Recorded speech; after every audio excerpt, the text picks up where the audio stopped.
gitu kayak lebih yang centil dan kayak cute. Terus itu agak geli gitu kadang. Tapi kayak ya udahlah ya. Iya kan Mas Yofi, bener ya Mas Yofi ya? Bener kan Mas Yofi? Harusnya iya. Soalnya dia baik banget ke aku. Biasa lah ya banyak cowok PHP di luar sana. Loh. Ups, maaf. Aku tahu cintamu memang satu, tapi cinta kita tak pernah satu. Aku tahu kau memang sayang aku, tapi sayangnya bukan untuk aku. Aduh. Hai girls, aku Elma Day. Halo Kak Elma, apa kabar? Baik. By the way, congratulations ya Kak ya, single barunya udah keluar nih. Ini single solo pertama ya? Single solo pertama aku.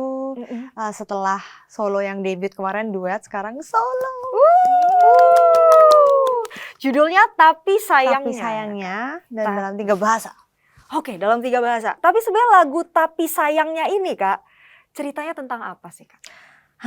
Kalau kalian dengar lagunya, melodinya itu happy-happy, centil gitu kan. Tapi liriknya tuh sedih banget.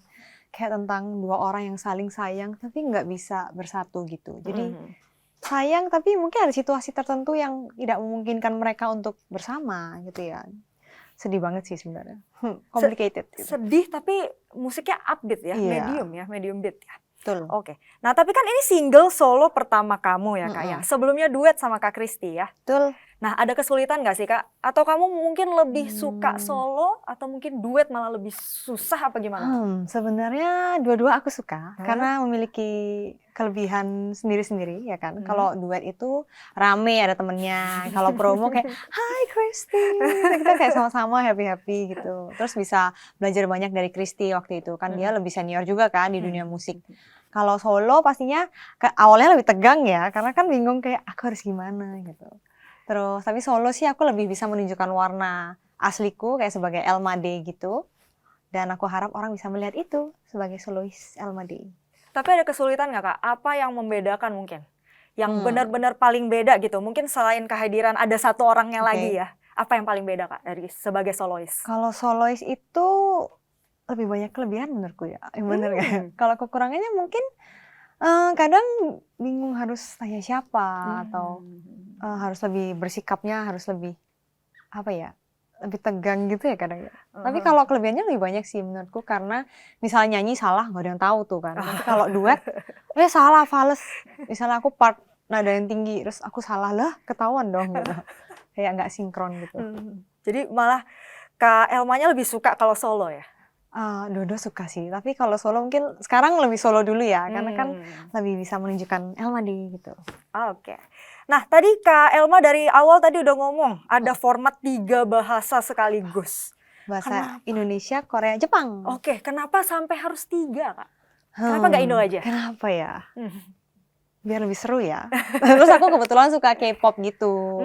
Suka nonton drakor, terus suka bahasa Jepang juga. Terus aku ngomong ke Sony Music, mereka oke. Terus Mas Yofi oke. Jadi why not kita rilis dalam 3 bahasa sambil memberikan warna yang lain di musik Indonesia. Oke, nah ini apakah kakak translate sendiri apa gimana nih? Kalau translate sendiri pengennya gitu, tapi sayangnya takut grammarnya ini ya rusak ya nanti. Jadi dibantu sama temenku, ada orang Jepang, Hiroaki Kato, dan juga ada Genu, itu orang Korea. Jadi supaya mereka yang translate lebih indah jadinya. Oke, nah ini kan formatnya ada 3 Kak, ya kan? 1 bahasa Indonesia, oke lah kita lewatin. Nah di antara 2 ini Kak, Korea sama Jepang, kakak lebih suka bahasa yang mana Kak?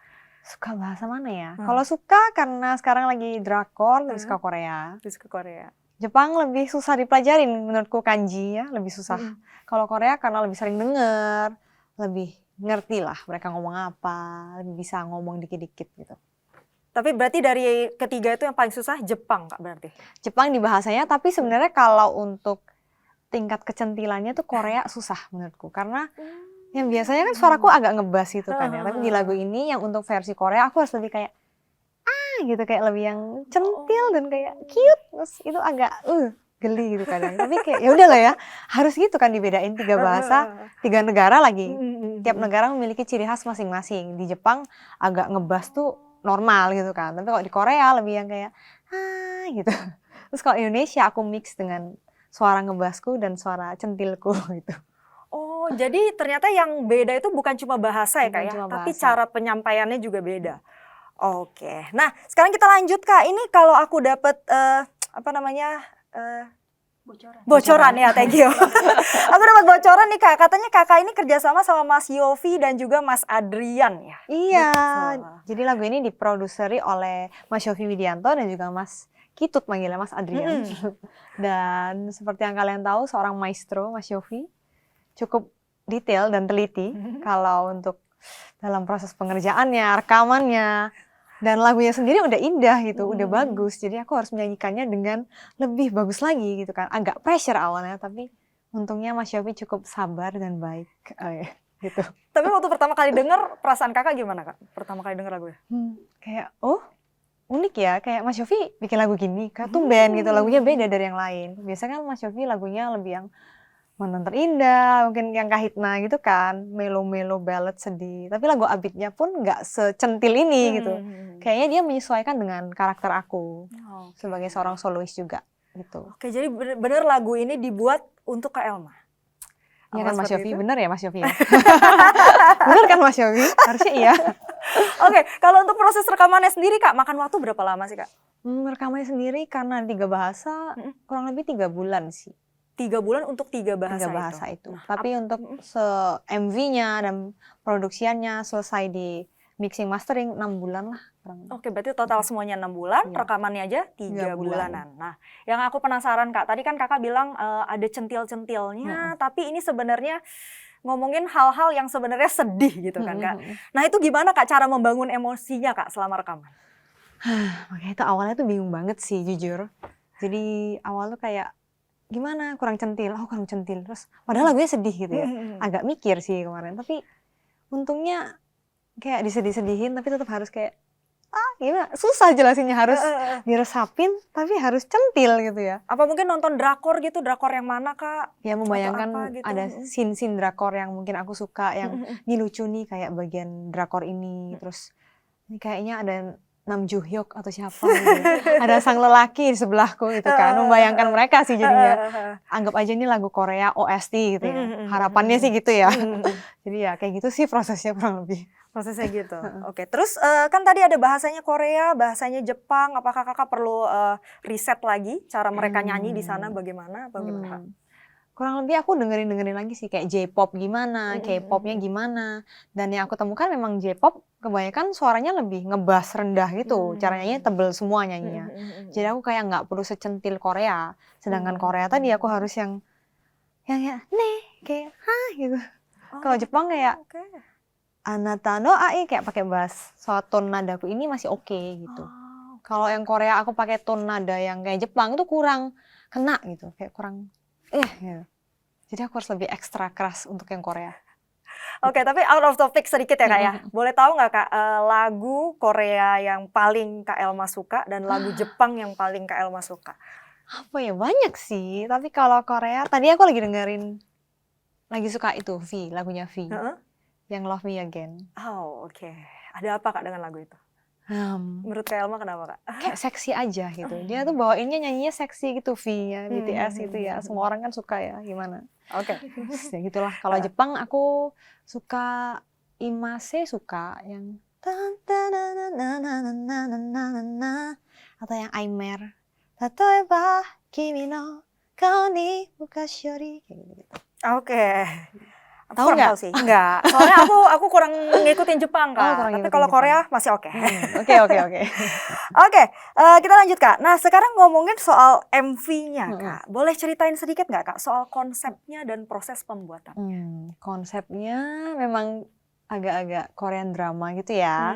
Ada alur ceritanya. Jadi aku suka sama si cowok ini, sahabatku. Jadi bertiga sahabatan, aku suka sama si cowok. Ternyata cowoknya suka sama si temanku yang cewek satu lagi.